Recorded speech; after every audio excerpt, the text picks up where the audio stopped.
بسم اللہ الرحمن الرحیم۔ السلام علیکم معزز خواتین و حضرات، حاضر و ناظر صاحب جلال و کرم یکتا و مہربان بے مثل رب العالمین کے بابرکت نام سے آج کی ویڈیو کا آغاز کرتے ہیں۔ اس ویڈیو میں بات کریں گے بچوں کے سوکڑا پن، سوکھا پن، جسے مرازمس کہتے ہیں۔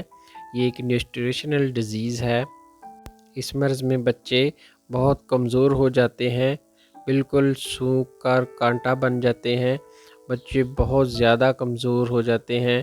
بچوں کے اندر مختلف غذائی اجزاء، کیلشیم، پروٹین، کاربوہائیڈریٹس، دیگر اہم نیوٹرینٹس اور اس کے علاوہ vitamin A, iron, iodine, zinc کی بھی کمی دیکھنے کو ملتی ہے۔ بچوں میں یہ مسائل کرونک ڈائریا، ریسپیریٹری انفیکشنز، الٹیاں پوٹیاں یعنی ہیضے کی صورت میں بھی ہو سکتا ہے، لیکن اس کی سب سے بڑی وجوہات غربت ہے۔ اس کے علاوہ دوران حمل ماں کی غذا کا خیال نہ رکھنا اور بچے کی پیدائش کے بعد ماں کا دودھ کم آنا اس کی مین وجہ ہے۔ یہ امراض شہر سے دور اور غربت زدہ علاقوں میں زیادہ ہے۔ اس مرض کی علامات میں وزن کی کمی، جسم پر گوشت کم ہو جانا، سب کیوٹینیس، یہ جلد کے نیچے والی فیٹ کی تہ ہوتی ہے، یہ بھی بالکل ختم ہو جاتی ہے، بال باریک ہو جاتے ہیں اور جلد بالکل بوڑھوں کی طرح سلوٹ زدہ ہو جاتی ہے۔ اس کی تشخیص کے لیے ایک ماہر معالج بچے کو دیکھ کر معلوم کر سکتا ہے۔ بچے کے وزن اور قد کو دیکھ کر عمر کے مطابق اندازہ لگا سکتا ہے۔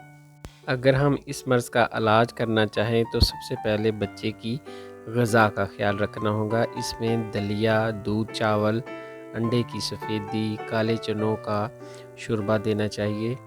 بچوں میں پانی کی کمی کے لیے بچوں کو نمکول والا پانی دیا جائے۔ ادویات میں ہومیوپیتھی کی 3 ادویات کلکیریا فاس، فیرم فاس اور نیٹرمیور، تینوں دوائیوں کو 3x طاقت میں استعمال کیا جائے گا۔ تینوں دوائیوں کی 2 گولیاں یعنی ایک ٹائم میں 6 گولیاں صبح، دوپہر، شام دی جائیں گی، اور اس کے ساتھ مربع آملہ 250 گرام، مربع بی 250 گرام، گاجر کا مربع 250 گرام، بادام 250 گرام۔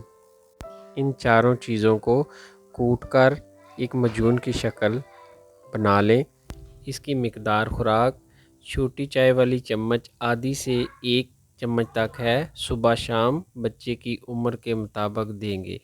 یہ تمام جو ہدایات اور علاج ہے یہ 7 ہفتے تک مسلسل بچے کے لیے جاری رکھا جائے گا۔ ان چیزوں پر عمل کرنے سے بچوں کا جو غذائی قلت کی وجہ سے کمزور ہو جاتے ہیں، ان کی گروتھ رک جاتی ہے۔ یہ چیزیں استعمال کرنے سے ان کی گروتھ شروع ہو جائے گی اور وہ ان کا وزن بھی بڑھنا شروع ہو جائے گا اور جسم بھی بھرنے لگے گا۔